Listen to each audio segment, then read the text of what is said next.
Okay, so I might sound a little different on this video because I'm using a studio filter on the microphone. If it sounds horrible, please let me know and I will revert it back. But hopefully it sounds nice. And yeah, I just want your thoughts on that.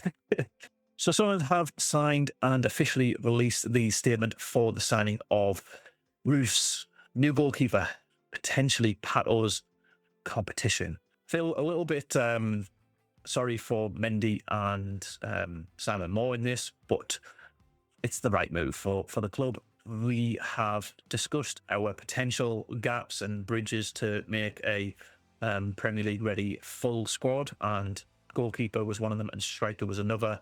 I think 2 more centre backs, and I think we've sealed our perfect, literally the perfect transfer window. So I'm going to quickly go through the statement. I'm going to read it out. Yeah, anything I'd like to add through that process. Robin Roefs seals Sunderland move. Sunderland is delighted to announce the signing of Robin Roefs subject to international clearance. The 22-year-old goalkeeper arrives from Dutch side NEC Nijmegen for an undisclosed fee and signs a 5-year contract at the Stadium Alliance. Prior to arriving on Wearside, Roefs enjoyed a breakout season in the Eredivisie last term, making 32 appearances and keeping 10 clean sheets. 10 clean sheets at a top flight league, regardless of which league that is. It could be like the Romanian league, the the Chilean league. Doesn't matter which top flight league that is. That's impressive. So anybody kind of trying to jab at that because it's not in the Premier League, simmer down.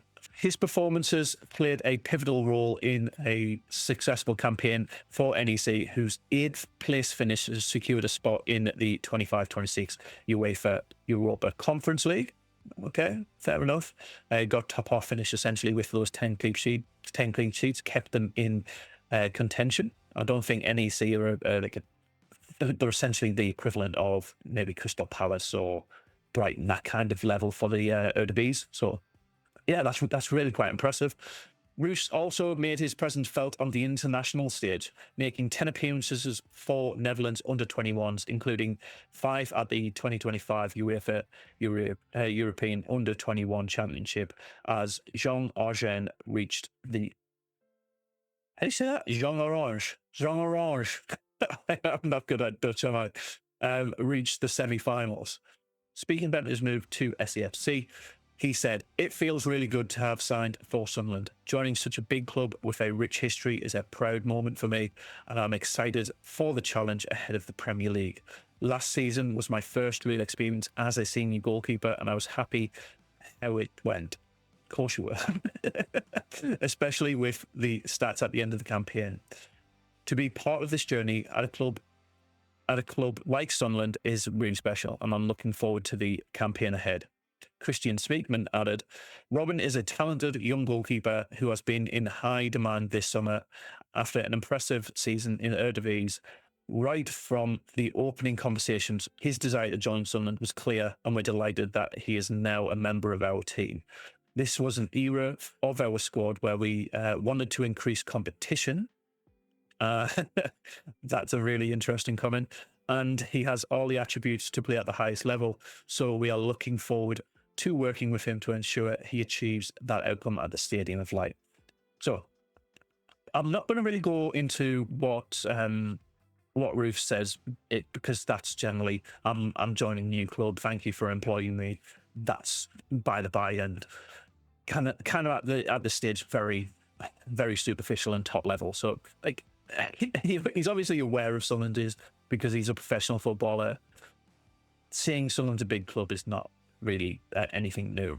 But what I really want to call out on is Christian Speakman's conversation point around increased competition.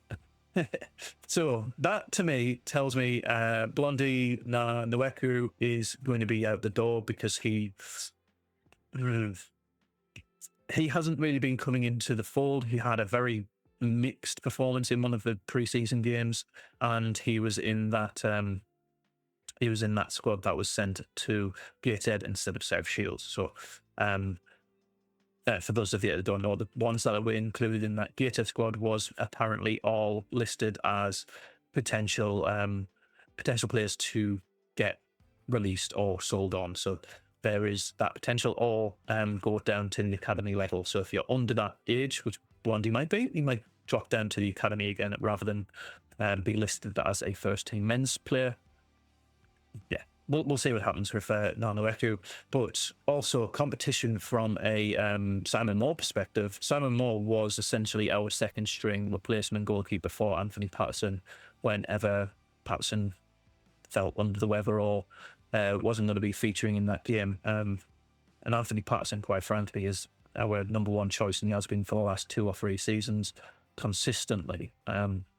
He has made a lot of mistakes, and there's no two ways around that. The professionalism of Anthony Patterson has increased. He's still got a lot of issues around commanding his back line, and that's where Robin Roefs comes into it.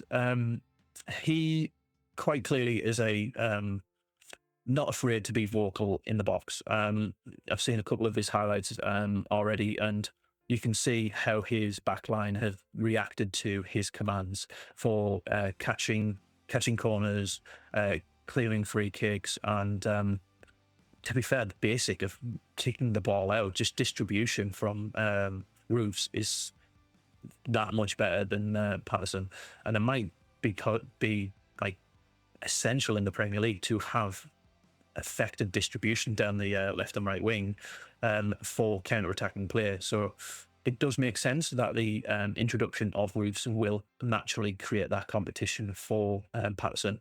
And it might also mean, because I think the suspected amount, as this statement says, it's undisclosed, but I think it's around £10 million. The conversation of Anthony Patterson being a homegrown talent and has been our number one goalkeeper for a number of years is it's that like kind of fundamental.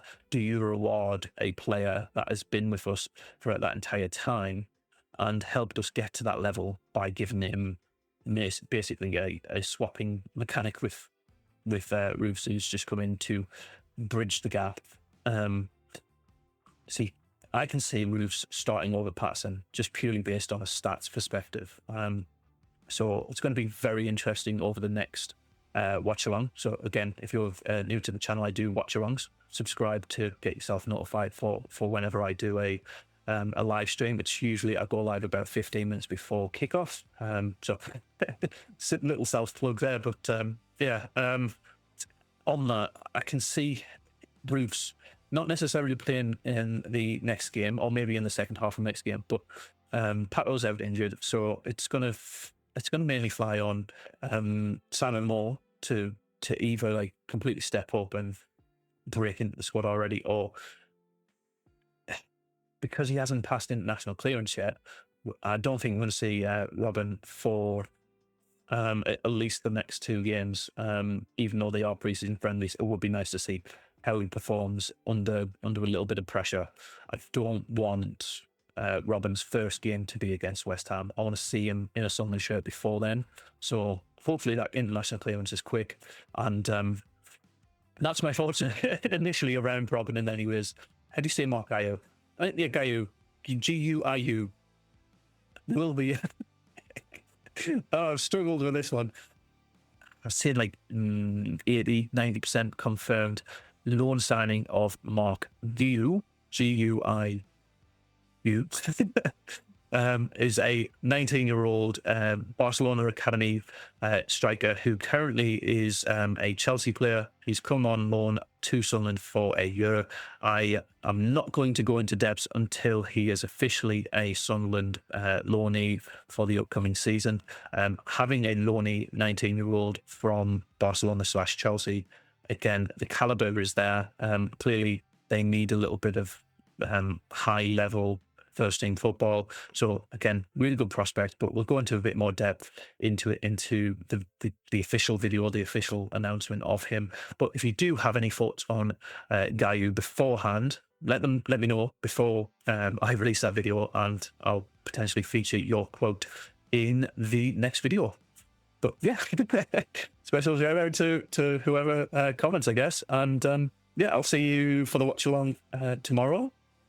Yeah, bye.